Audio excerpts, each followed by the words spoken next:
मैं कुछ यूं सोचता हूं, ये खुदा ने मेरे अंदर बात डाली। रात को हम रावलपिंडी से आए, आते आते खुदा ने मेरे अंदर बात डाली कि मैं कुछ यूं सोचता हूं कि आसमान की बादशाही में जाने वाले काम है। आसमान की बादशाही में क्यों, वजह क्यों जाने वाले काम है? क्योंकि रास्ता जो है ये तंग और सुकड़ा है। रास्ता जो है वो तंग और सुकड़ा, और निजात पाने वाले थोड़े हैं। तो क्यों का जवाब तो सीधा सा ये है कि हमारे उस्ताद जी ने कहा है, तो जो उन्होंने कह दिया है ये ऐसा ही होना है कि जाने वाले। अब नबी कह दो तो उनकी बात नहीं रोकी जा सकती, क्योंकि नबी खुदा की बात करते हैं। तो यहां तो खुद मालिक ने कहा है कि जाने वाले, यहां तो मालिक ने कहा है कि ए अंधे राह बताने वालों, जिनको यीशु डिक्लेयर अंधा कर दे वो कभी रोशनी पा सकते हैं? हाँ, जिनको यीशु ही कह दे अंधे हैं। और अंधे राह बताने वालों, मच्छर को तो छांटते हो ते ऊंट पूरा ही रगड़ जाते। इतनी मतलब नजर तेज है जी, इतनी नजर कि मच्छर नजर आ रहा है। मच्छर नजर जैसे अगले की गलती बहुत ज्यादा नजर आती है ते अपना पूरा ऊंट ही रगड़ जाने हैं। आप ही जो मर्जी करो नजर नहीं आता। तो ये हमारी बात नहीं है, ये मैं आलमगीर बात सुना रहा हूं। सबकी ऐसी हालत है कि अपनी दूसरे की अगले का मच्छर भी नजर आ जाता है। आप पे ऊंट ही रगड़ी आ रहे हैं, ये नजर नहीं यार। इसलिए मैं सोचता हूं कि जाने वाले थोड़े हैं, जाने वाले थोड़े। मैं यूं भी सोचता हूं कि यीशु मसीह ने कहा था कि जो मुझसे ज्यादा अपनी मां को और अपने बाप को अजीज रखता है वो मेरे लायक नहीं है, वो मेरे लायक नहीं। तो जो आज यहां पे मां बाप की वजह से नहीं आया है, उनके लिए आज जवाब है जी।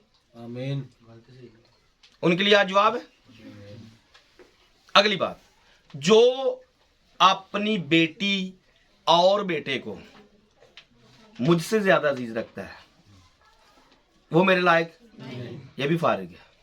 मैं कुछ ऐसा सोचता हूं कि जो अपनी सलीब ना उठाए और मेरे पीछे ना चले वो मेरे लायक नहीं है। तो मैं गलत सोचता हूं, ये सही सोचता हूं, फैसला आपने करना है। मैं यूं भी सोचता हूं कि जो खाने पीने और पहनने के चक्कर में रहते हैं ये सब गैर कौमें हैं, इनमें से एक भी मसीही नहीं है। जो सिर्फ खाने पीने और पहनने के चक्कर में रहते हैं या फिक्र में रहते हैं, इनमें से एक भी बंदा मसीह को फॉलो नहीं करता और इनमें से किसी का खुदा पर ईमान नहीं है। और मैं ऐसे भी सोचता हूं कि यीशु ने कहा था तुम जमीन के नमक हो, और जब नमक का मजा जाए तो किसी काम का, तो आज सुबह सुबह इसका भी मुकाशफा खुला है।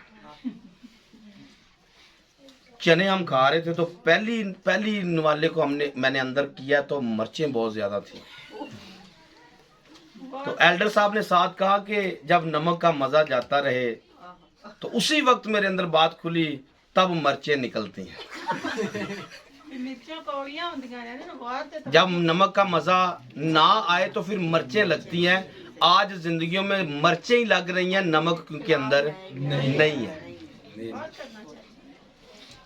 आज हर बंदे को मिर्चें ही लड़ रही हैं, कोई किसी की बात को बर्दाश्त नहीं कर पा रहा है, किसी की बात को नीचे गिरने नहीं देता है। कोई तो हो जो ये कहे चल कोई गल नहीं, हाँ, कोई तो हो चल तो क्यों कहन क्यों इन्हें जाना वड्डे बुए थाने। मैं ऐसा सोचता हूं कि ये किसी को माफ इसलिए नहीं करते क्योंकि ये जहन्नम के फर्जंद है। भाई भाई से नफरत करता है, अदावत रखता है, ये जहन्नम के फर्जंद होने की अलामत है।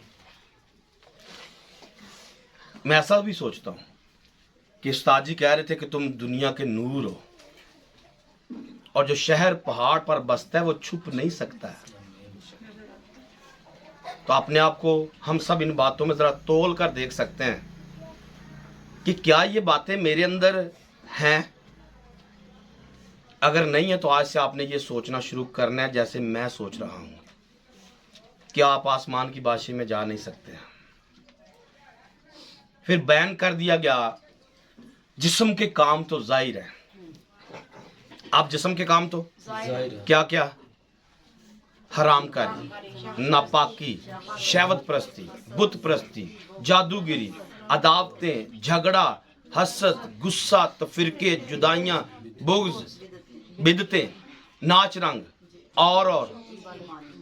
और में डालें लूडो, ताश, snooker, football, cricket, gulli danda, पतंगबाजी, मोटरसाइकिल, उल्टे सीधे फैशन, सिगरेट, नुस्वार, पान, बीड़ी, गुटखा, सब जहन्नम के फर्जंद हैं। सोच के देखिए मेरी तरह आज जो कुछ मसीहत कर रही है, इनमें से कोई आसमान की बादशाही में जाएगा?